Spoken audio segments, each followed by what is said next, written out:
Pernah kepikiran nggak sih gimana cara berpikir seorang agen rahasia? Nah, kali ini kita bakal ngebongkar beberapa strategi mental yang, wah, bener-bener kuat dan sama sekali nggak biasa. Ini langsung dari seorang mantan agen US Secret Service loh. Jadi siap-siap ya, karena nasihat yang bakal kita bedah ini bisa jadi bakal mengubah cara pandang kamu selamanya.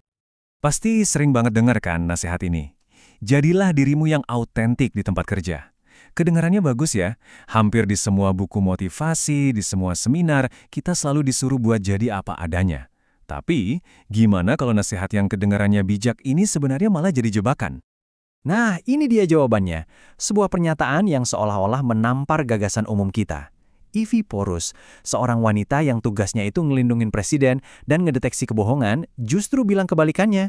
Menurut dia, terlalu fokus sama diri otentik itu malah bisa menghancurkan karir kita. Jadi, yuk dalam beberapa menit ke depan, kita bongkar bareng-bareng mitos-mitos ini. Dan kita akan ganti bukan dengan teori-teori doang, tapi dengan strategi praktis dari dunia intelijen yang beneran bisa kamu pakai buat ngebangun kekuatan pribadi yang sejati. Oke, kita mulai dari jebakan yang pertama. Kenapa sih menjadi otentik di kantor itu bisa jadi ide yang buruk banget? Bedanya tuh jauh banget. Waktu kita authentic, fokusnya itu ke dalam. Saya. Perasaan saya, masalah pribadi saya.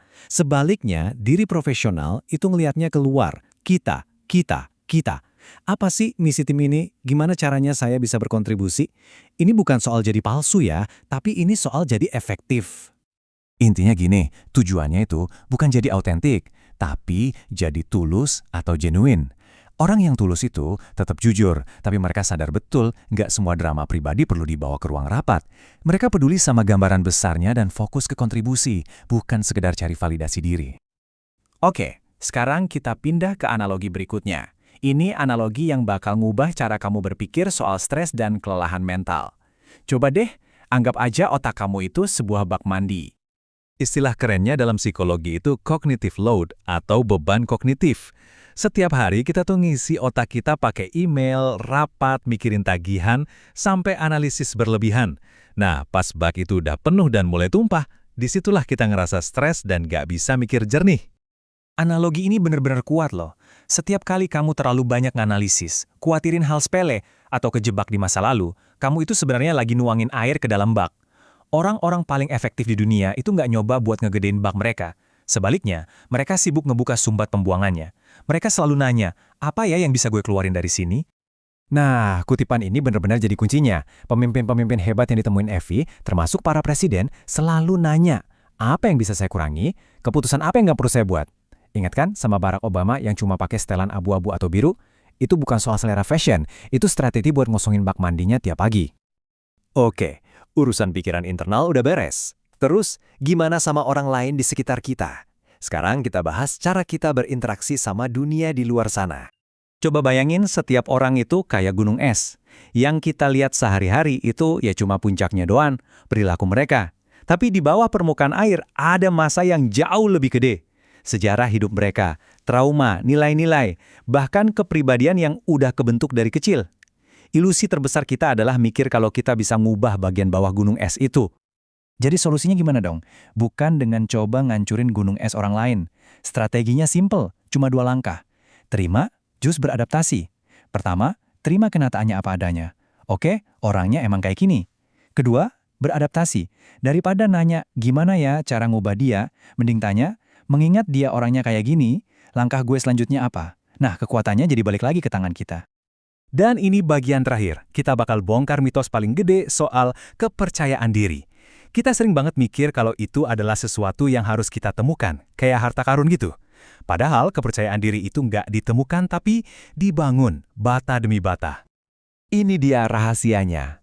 Orang yang beneran percaya diri itu nggak ngabisin waktu mikirin gimana caranya biar pede. Mereka terlalu sibuk ngelakuin hal-hal yang secara nggak langsung justru ngebangun rasa percaya diri itu. Jadi kepercayaan diri itu efek samping, bukan tujuan utama. Terus gimana dong cara bangunnya? Ada 3 pilar utama nih. Pertama, ambil keputusan dan terus maju. Jangan mandek. Kedua, atur emosi kamu. Jangan malah emosi yang atur kamu. Dan yang ketiga, fokus aja sama langkah kecil di depan mata, bukan ke puncak gunung yang masih jauh. Coba deh renungin ini. Keputusan yang dasarnya rasa takut itu cuma bakal bikin kita lumpuh. Tapi keputusan berbasis tindakan, bahkan kalaupun nanti ternyata salah, itu selalu ngasih kita pelajaran dan ngebuat kita maju.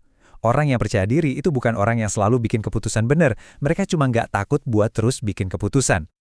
Dan kutipan ini, wah ini benar-benar ngena banget dan jadi kunci pilar ketiga. Pas tugas di depan kita rasanya berat banget, lupain garis finishnya. Fokus aja ke pohon berikutnya di depan. Udah sampai? Oke, sekarang fokus ke kotak surat di depannya lagi.